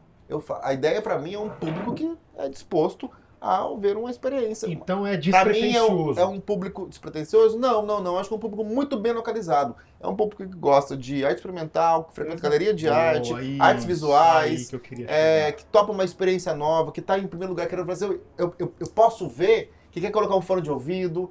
Não é aquele público que vai num museu, por exemplo, tem um fone de ouvido lá e fala assim, isso eu não vou ver não. Tá. Não, é aquele que vai na frente. Trazer uma obra mais sensorial, abordando essas questões, ao mesmo tempo tá falando sobre você, né? Sobre os seus anseios, ao mesmo tempo de experimentar o material para com som, praia, montanha, os sons que ali advindo, você vai lendo as cenas, vem isso, né? E eu acho que é interessante também porque a gente tem uma tendência, às vezes, de fazer algumas obras que são só assistidas por artistas. Então a gente parece que o Rio Preto faz arte para artista, né? Vai estrear um filme, vão os mesmos que fazem arte assistir. Então, acho que pode ser uma possibilidade esse terceiro curta aí, de você levar para um outro público mais experimental, assim, pessoas que não têm tanto entendimento do cinema, mas têm a curiosidade de experimentar o que a realidade virtual faz. E isso é importante. Talvez fazer essa variedade de 3 narrativas distintas e descobrir o público no meio desse processo. Até porque, gente, eu nunca trabalhei com isso na vida, né? Eu tô vendo isso agora. Não é uma coisa que você, ao longo dos tempos, vem igual teatro, igual... A própria realidade virtual, né, Vini? A própria realidade virtual não chega para fazedores. É mais fácil captar um show, trazer uma experiência mais profissional no sentido do conteúdo de entretenimento. Desculpa, eu te interrompi no meio da coisa. Não, mas eu acho que é sobre isso. Você também está no âmbito experimental de entender quem você vai ter como público ali. Quem são as pessoas que vão parar para ouvir, vão parar para sentir a imersão. Eu vejo essa obra como uma obra que pode abraçar muito do público jovem também. Entendeu? Por causa dessa brincadeira sensorial. Então, às vezes, é uma obra que ela não tem nada que... Tem só a parte da balada, mas você não colocou nada na escrita ali que fosse meio que taxando uma classe, uma faixa de autoclassificação de idade. Então, acho que dá para você abraçar outros espaços públicos com esse trabalho de uma forma muito natural, que vai... Ou uma senhora sentou pra ver e ela tá, ai, nossa, tô me sentindo na praia. Às vezes ela sai e só falou isso. E pra ela já foi uma experiência. Eu acho tem que uma regra, não é uma regra, desculpa te interromper de novo, mas tem uma relação muito interessante no conteúdo de VR, que é assim. O óculos, por si só, é uma experiência. Se você nunca colocou, é uma experiência. Se você já colocou, é uma experiência.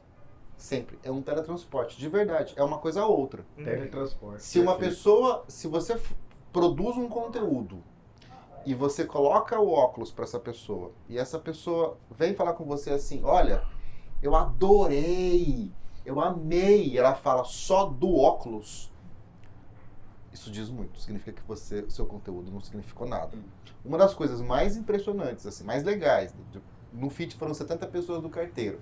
Ao todo passou de 100, 120 mais ou menos, público assim, uma contagem aproximada.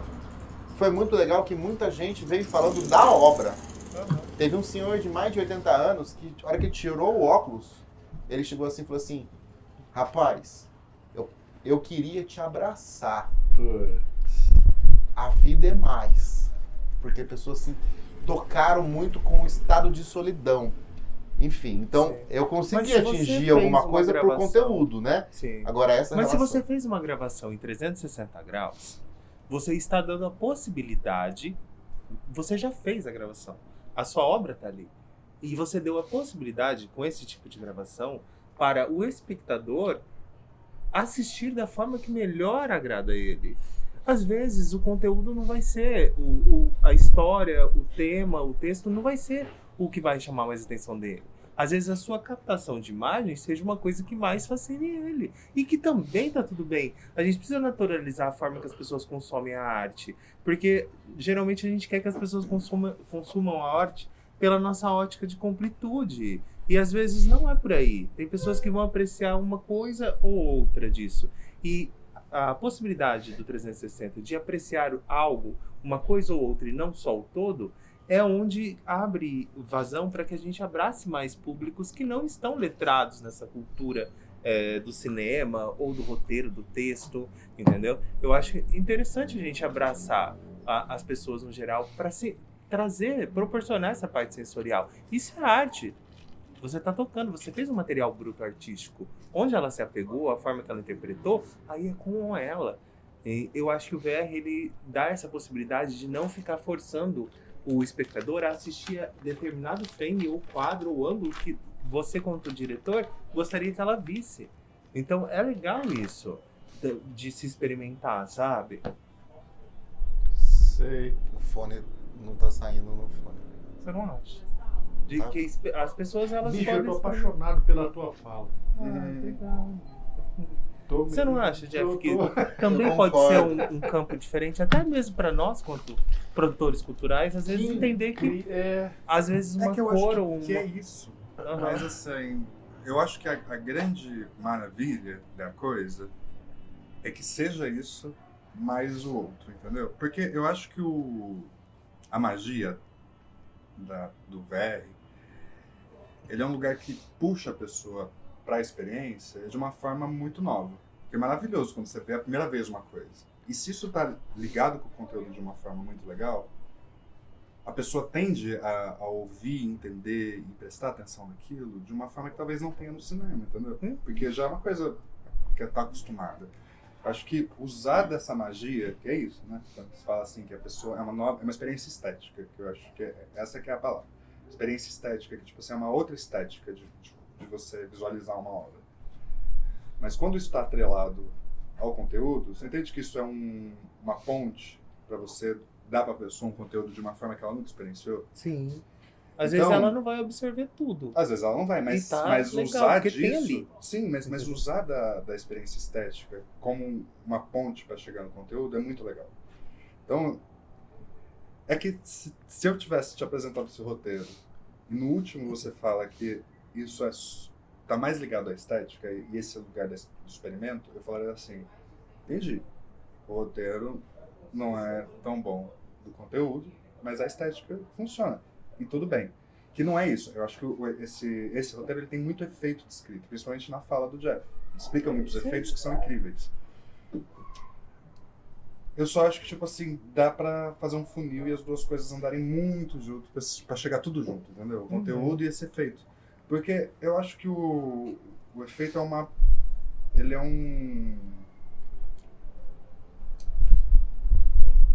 uma forma da gente conseguir cooptar o público de uma forma meio mágica, sabe? É tipo, sabe quando tem uma grande magia, a pessoa faz... Só que ao mesmo tempo você deu alguma coisa. Isso. Só que o efeito vem muito mais fácil, assim, o que eu tenho de conteúdo para dar, entende? E eu acho que é só uma junção das duas coisas. Assim. Eu falo por mim mesmo ali no carteiro, Uhum. em certos momentos, eu sei que tava rolando outras coisas, mas eu falei, gente, eu acho que tá frio nesse lugar, porque não tá o sol muito amarelo, tá uma coisa meio... Isso também é possibilitar uma experiência dentro da cultura da arte, com a Você ferramenta. identificar a experiência E às por vezes si só. nesses 20 Fantástico. segundos, 10 segundos, onde o espectador tá ali se deliciando com uma outra coisa, ele pode perder às vezes uma questão de roteiro ali, mas também tá tudo bem, Sim. porque ele tá ali dentro. Eu Entendeu? acho uma coisa louca, que é muito louco falar disso tudo, e quando eu fico pensando nisso enquanto você fala, o Ashley fala, Jeff, a gente não tem nem ainda muito como analisar isso, como que é essa experiência, pela falta de conteúdos e de coisas, sabe? Tipo, quantas coisas a gente viu nisso, pra entender. Porque vários planos e ações que são propostas no roteiro cabem efeitos ou cabem coisas. Eu fico imaginando a coisa como se ela passa. E se ela passa, como que é um corte, sabe? Como que é um corte de um filme. Tentando identificar que tipo de olhar que vai ter se a pessoa seguisse um caminho, né? Eu acho isso tão assustador, porque assim, a quantidade de possibilidades que tem, sabe? Você fala assim, eu vou tentar guiar um olhar de alguém que vai fazer isso daqui. Que uma pessoa vem e passa. Quando ela passar aqui, isso corta. Mas e se ela estiver olhando pro chão? Assim? Acabou. Já não é mais. Mas aí eu não sei. Porque Isso. a menos que você olhe 360 desse filme o tempo todo. Quantas possibilidades narrativas você tem Muitas. num filme só, sabe? Mesmo que tenha um centro narrativo de... E outra coisa, né? Acho que linkado a tudo isso é assim. Nós, enquanto realizadores, né? Aqui na mesa todos somos realizadores. Existe, pelo menos, eu vou falar por mim, né? Mas existe um lado egoísta do realizador que fala assim: assistam minha obra, vejam a minha obra. Então, eu, pelo menos, quando lanço um filme, eu quero que a obra seja vista pela maior quantidade de pessoas possível. E que sim, aquelas pessoas gostem. É natural, né, em festival de cinema, quando você tá lá e você sobe ao palco lá para falar, olha, espero que vocês gostem do filme. É meio que um clichê Mas é verdade, eu espero que vocês gostem do filme. Então, o 3D, quando a gente vai ao cinema lá e pega o óculos 3D, isso começou há mais de 20, 25 anos atrás, lá com o Fred Krueger, não sei se vocês lembram, acho que era A Hora do Espanto 3 ou 4, que começou o 3D com aqueles óculos brancos de papel. Começou em 1904. Isso, exato. Já tinham feito 3D, né? Exato. E aí depois vem com força isso, mas não pegou, não é uma coisa que você fala, vou pro cinema pra assistir 3D. Você vai geralmente pra assistir, tipo, grandes produções, tipo Avatar, você tem que ter essas mais filmes de fantasia e tal, né, que mistura computação gráfica. Legal, ou seja, é específico.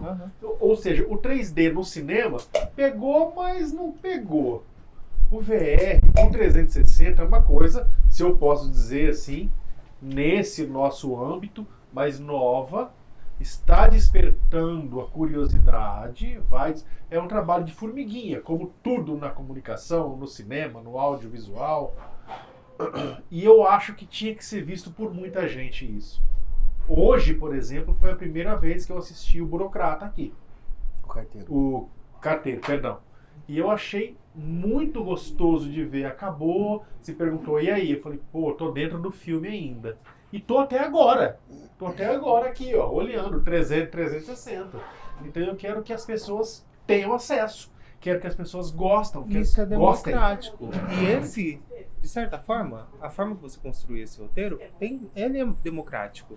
Porque isso é que eu acho mágico, quando o artista ele consegue fazer um trabalho democrático, no qual ele não depende do grau de instrução do espectador dele, do grau de entendimento e de formação, entendeu? Por isso que eu falo que se sentar aqui, várias pessoas, igual você falou, alguma situação acontecendo aqui, cada pessoa vai analisar aquilo por uma ótica, Perfeito. Entendeu? Uma vai estar apegada no... Nossa, entrou no sapato, e você tá entendendo? Outra tá olhando o geral com quem são essas pessoas, com quem estão falando. A gente precisa democratizar, já que é um aparelho democrático, onde a pessoa ela pode olhar 360 graus, que ela também possa buscar o lugar ali de conforto visual para ela, ou de que algo que chame a atenção. E por isso que eu falo que às vezes eu tenho essa intenção de que eu não gostaria de reduzir ou resumir para que a pessoa, você precisa entender assim. Porque às vezes ela não vai entender. E aí quando a gente pensa num âmbito democrático, é que a criança que colocar para assistir vai falar, nossa, a praia, o passarinho que passou, entendeu? Nossa, mas isso é acaba pegando fantástico várias que pessoas. você está falando, Gaia, por quê? Uma pergunta quase que pessoal. Há quanto tempo que você faz audiovisual? Não, faz pouco tempo, Então, faz uns 5 anos. 5 anos. Eu, por exemplo, estou nisso há 19 anos. Então, olha só, nós somos de gerações diferentes e eu sou de uma geração, falando por mim, é claro, que eu ainda quero isso. Eu ainda quero realmente direcionar o olhar do meu telespectador. E você, mais jovem e já de uma geração mais atual, já tem esse desprendimento e essa liberdade para que as pessoas entendam e sintam o que elas sentirem. E eu acho isso lindo. Porque senão a gente começa a linchar o trabalho. Perfeito. E a ideia é uma luta não minha. linchar. É uma luta minha popularizar, chegar a sintam o que você sentir e tal. O meu discurso ele é meio que assim, não, beleza, se gostar, beleza, se não gostar, nunca mais olha na sua cara. Na verdade é isso, mas então eu acho lindo esse novo pensamento, né? Então eu tenho que me adequar às novas gerações e não o contrário. Então eu acho fantástico. Eu Tudo é tenho possível, um gancho para fazer com essas duas questões, bem cruzando com esse roteiro do hedonista, que é... Eu tenho algumas vontades, mas como talvez hedonista ou como uma pessoa egoísta, talvez eu não queira me desprender, mas um objetivo seria fazer esse trabalho sem texto, sem palavra. Por quê? Mas aquela... Porque é muito poesia mais dele. difícil. Quê? Tem um texto que é a poesia que termina com O voa, do- não sei o do que lá, que é uma massagista, parte do não é? parapente. É lindo. Esse Isso. poema aqui de verdade, ó. É Eu tenho... maravilhoso. E ele não tá amarrado a nenhuma Ele não, parte é. dos dois filmes, entendeu? Sim. Então Mas ele é maravilhoso, é super incrível. bonito. É um poema que eu fiz pra caber na boca do Cássio. Cadê? Tá mais pra lá. Aí, esse. Aqui. Com os passos pífios. Ele é um poema que eu pouco faço isso, uma coisa meio. Eu consigo ver o Cássio falando assim, com os passos. Bonitinho. Vai. Não, porque eu trabalhei a literação nesse poema, assim. E aí, cara, é uma coisa que eu pouco faço, assim. Eu pouco me preocupo com a sonoridade. Com os passos pífios na pista, só quem passa perambulou. O padre rezando a missa, o povo todo procrastinou. Respira poeira, respira poeta. Respira profano, respira peão. Cai o pano da província, pé descalço no chão. Diabo procura a cabeça quando não encontra pão. E o piloto sonha rasteiro para não perder a visão, o avião. Voa poeira, voa poeta, voa sagrado, a imaginação.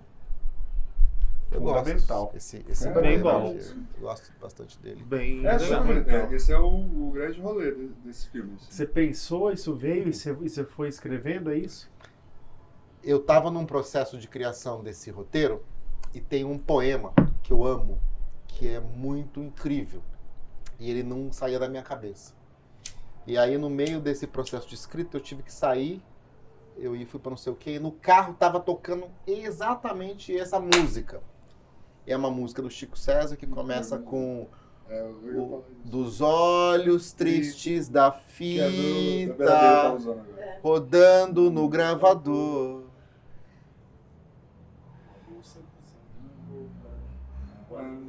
Quando... É que eu lembro a segunda parte. O Que eu tô fazendo cá em cima desse andor. E a hora que eu vi a primeira frase, eu falei assim: eu vou fazer uma coisa nesse ritmo. Tanto que eu leio, eu não consigo não ler nesse ritmo. Com os passos pífios na pista, aí eu mudo. Mas o começo é assim.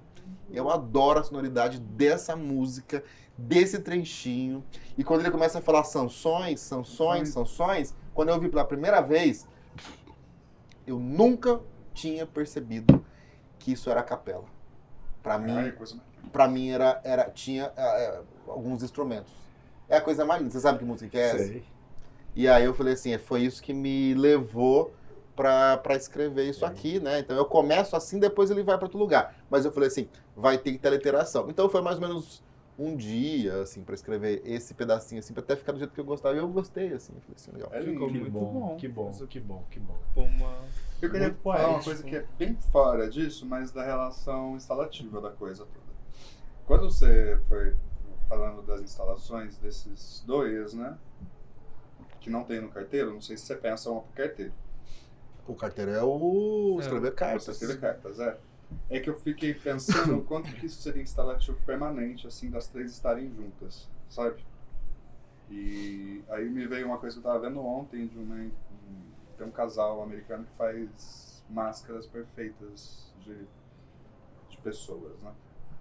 E eu falei, puta, isso é incrível, sabe? Porque esse corpo que tá deitado na barraca não seja você, seja um ser deitado lá, muito parecido com onde você que chegou a respira. porra do pensamento. E Olha aí, onde tipo, chegou, As bicho. barracas, não sei o quê. A coisa do carteiro tem a Plotter que pode fazer sozinha as cartas por inteligência artificial e ela ficar desenhando e soltando. O carteiro eu ia fazer, você lembra, né? Quando eu tava aqui, que eu falei pra você? Não. Que eu, uma semana antes do feat, eu tive uma ideia. Falei assim, porque no carteiro eu pensei a personagem que escreve a carta. Que basicamente é aquela lá. Não a do sobretudo que fica olhando ela. E aí, uma semana antes, que a estreia do carteiro foi no festival. Eu pensei assim, e se eu fizer o sobretudo? Tá, mas o que você faz com a ideia da performance? Eu boto um vídeo lá, em mapping, na mesa e na parede, de eu escrevendo. E eu escrevo as cartas que estão no próprio Mas aí filme. procura pra Eu Plotter, sei que é porque mais poderia longe, eu tô estar falando, escrevendo o tempo presta todo atenção. à mão e sai o papel. Faz assim, e cai o papel no chão, pega a pessoa Presta qualquer atenção pra onde foi o E aí, pensamento aí dele. a primeira que é do... peraí. Por isso que ele ganha Barraca, todas as isso. porra aí dos... E a terceira era do burocrata, que é do espaço, que é vazio, né?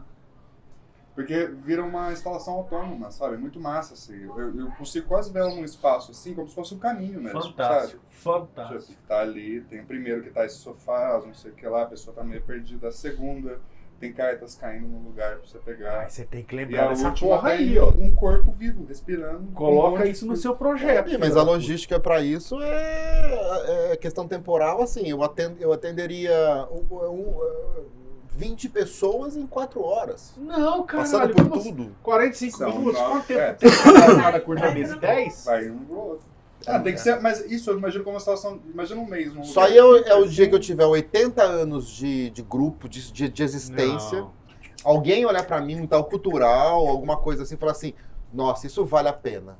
Eu vou Isso no vale a Globo, pena, Vinícius. isso vale a pena. Adorei. Aí me levam numa cadeira de rodas, A cronologia. E eles vão da fazer coisa. o que eles caminho, querem. mesmo 40 espaço. minutos É lógico de que é. exibição. Claro que é. Por que não? Adorei isso. A gente Pa- não pode... Você vai preparar assistir essa as porra depois, ideias. você vai ter que ouvir o que ele falou Além agora. de tudo, Futuramente tem que você pensar na consegue pensar. sensibilidade.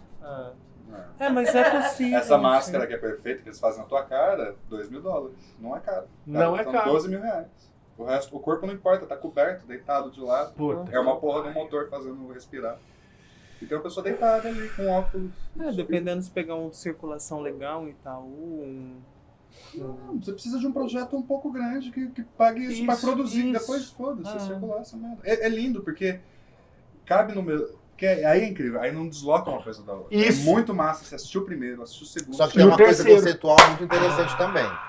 Tem uma coisa conceitual que é assim, a minha ideia está ancorada na relação do virtual, do óculos, com o real de qualquer jeito, sabe? Com aquela coisa que a Gaia Mas falou o ele que falou é da... também tá, mano. É ali, ó, é a É carta. tátil, é é. escrever Uhum. carta, não tá... Podia estar datilografando. Não tá. Tá escrevendo à mão, porque datilografando é uma máquina. Isso é uma paperplot. Primeiro você desenha cada letra sua, aí a gente escaneia isso, aí vira fonte. Esse você só pede pra ela escrever. É uma porra do motor. Eu sei, mas é uma tecnologia... Não, é maravilhoso, eu não tô contestando. Eu tô dizendo assim, a âncora para a criação do contraste é o virtual versus o real, né? É que eu fico pensando. Mas é incrível também levar o performaticamente isso virtual versus um real hiperbolizado também. É do caralho. É claro que é. É que eu fico só pensando assim, tipo, o peso da performaticidade no lugar do carteiro, por exemplo, que é esse você escrevendo, e levando para outros lugares, sabe? Você poderia estar escrevendo na sua casa. Escreve lá um negócio, reescreve tudo e faz assim, cai uma carta que você está É que eu descobri 500 quilômetros. É que eu descobri que, inclusive, ou você tem uma grande estrutura ou você não tem. Então, assim, você vai passar num festival, ou você leva os óculos ou você não passa no festival. Eu não tô falando só do FIT, que aconteceu isso. Eu tô falando assim, existem outros eventos que você tem que entrar com uma infraestrutura eu sei, ali bem também, específico. sabe? Claro, mas você Bem pode ir só para específico. implantar o sistema. Não precisa ir presencialmente, né? Você pode contratar pessoas que façam só esse educador. trabalho mais técnico de implantação, Mas de o olhar que execução. o Vinícius está lançando, ele é macro. Ele é para que atinja realmente um público de um edital que você vai ganhar, que você contemple aí os três filmes e que você vai montar uma instalação para os 3 filmes sequencialmente de 40 a 45 minutos. Eu amei o que você trouxe, bicho. Tá, eu acho maravilhoso. Vamos continuar essa conversa depois do Disrec, mas eu agradeço demais a participação. Obrigado por esse compartilhamento, de vocês me ouvirem. E o que vocês falaram foi muito importante, é muito legal. Muito provavelmente esses 2 roteiros terão outros tratamentos. Inclusive, esses roteiros têm tratamentos que não estavam no que você me mandou. Não tava? Não, tem algumas coisas bem diferentes, assim. Eu vi porque eu li o Burocrata hoje de novo. E aí eu vi que estava deslocado alguns textos para outro lugar, tem mais coisas. assim. Provavelmente, sim. Já tá mudado. Tudo muda o tempo todo, até fazer muda. É muito natural. Cada assim. vez que você muda o número do tratamento, que é muito legal quando você chega... Que tem coisas que eu mudo de direção. Mudou o tratamento. Eu acho que não, às vezes é outro roteiro. Chega na hora da produção, você tá no 43º Sim. tratamento. Sim, É bonito falar isso, é gostoso, bicho. Sim.